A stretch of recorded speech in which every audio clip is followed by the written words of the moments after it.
विश्व के मानचित्र पर मिलेनियम सिटी के रूप में पहचान बनाने वाले गुरुग्राम के निवासियों के लिए एक बुनियादी सरकारी अस्पताल का सपना पिछले 8 सालों से केवल फाइलों और चुनावी वादों में उलझा हुआ है। साल 2016 में कंडम घोषित होने और 2018 में इमारत को पूरी तरह जमींदोज किए जाने के बाद भी आज तक नए सिविल अस्पताल का निर्माण कार्य शुरू नहीं हो सका। इसे लेकर स्थानीय जनता में भारी आक्रोश है और मुख्य विपक्षी दल कांग्रेस भी लगातार सड़कों पर प्रदर्शन कर रही है। गुरुग्राम का यह सिविल अस्पताल साल 2019 और 2024 के चुनावों के दौरान सबसे बड़ा राजनीतिक और सामाजिक मुद्दा बनकर उभरा था।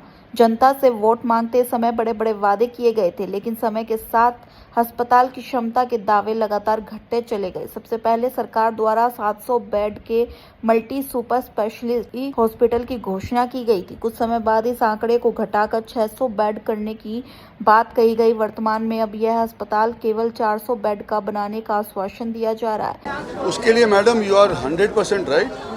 Gurgaon is a millennium city और गुड़गांव के अंदर state of the art hospital बनना चाहिए था। समस्या क्या थी कि गुड़गांव अस्पताल की जो ज़मीन थी वो state of the art hospital बनाने के लिए इतनी गाड़ियां लोगों के पास हो गई हैं, उसके लिए पार्किंग के वास्ते काफ़ी नहीं थी।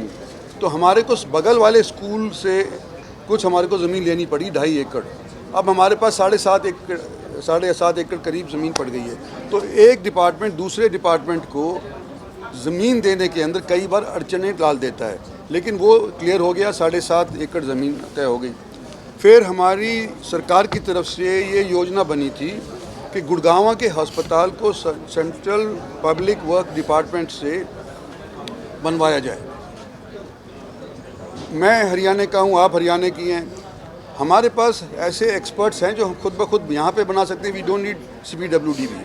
So that took a little while. CPWD से वापस लेकर के आज के दिन हरियाणा की HSIIDC को तैनात किया गया है। चीफ मिनिस्टर साहब ने भी मंजूरी दे दी है, हमारी हेल्थ मिनिस्टर साहिबा ने भी दे दी है। गुड़गांव के अंदर HSIDC ये अस्पताल बनाएगी। 400 की फर्स्ट चरण और उसके बाद अगर ज़रूरत और पड़ी तो 200 और बेड जोड़ करके 600 बेड का ये अस्पताल बनेगा। उसके लिए अलग पार्किंग की सुविधा होगी और state of the art hospital बनेगा। बेसमेंट दे दो ना जी। विकास कार्य में आपका सहयोग पर श्रेय कई बार कोई और ले जाता है, तो ऐसे में आप क्या कहना चाहेंगे? नेकी कर कुएं में डाल।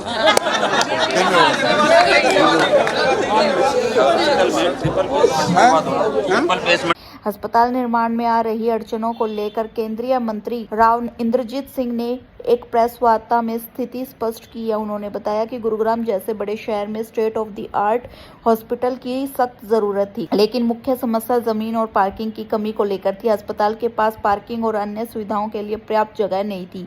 इसके लिए बगल के एक सरकारी स्कूल से लगभग 2.5 एकड़ जमीन ली गई। अब कुल मिलाकर करीब 7.5 एकड़ जमीन अस्पताल के लिए उपलब्ध है। मंत्री ने स्वीकार किया कि एक सरकारी विभाग द्वारा दूसरे विभाग को जमीन ट्रांसफर करने की प्रक्रिया में काफी अड़चनें आई, जिन्हें अब सुलझा लिया गया है।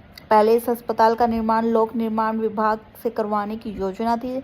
राव इंद्रजीत सिंह के अनुसार हरियाणा के पास अपने सक्षम एक्सपर्ट्स हैं, इसलिए PWD से यह काम वापस लेकर अब HSIIDC को सौंप दिया गया है। मुख्यमंत्री और स्वास्थ्य मंत्री ने भी इस प्रस्ताव को मंजूरी दे दी है। मंत्री के अनुसार HSIIDC द्वारा बनाए जाने वाले इस आधुनिक अस्पताल को चरणों में तैयार किया जाएगा। पहले चरण में 400 बेड का अस्पताल तैयार किया जाएगा। यदि भविष्य में आवश्यकता पड़ी तो इसमें 200 और बेड जोड़कर इसे 600 बेड का किया जाएगा। अस्पताल परिसर में वाहनों के लिए अलग से आधुनिक पार्किंग की व्यवस्था भी की जाएगी। दूसरी तरफ कांग्रेस इस मुद्दे को लेकर लगातार आक्रामक है। विपक्ष का आरोप है कि जब स्कूल की जमीन भी अस्पताल के नाम कर दी गई और सारे दावे तय हो चुके हैं, तो धरातल पर निर्माण कार्य शुरू करने में इतनी देरी क्यों की जा रही है?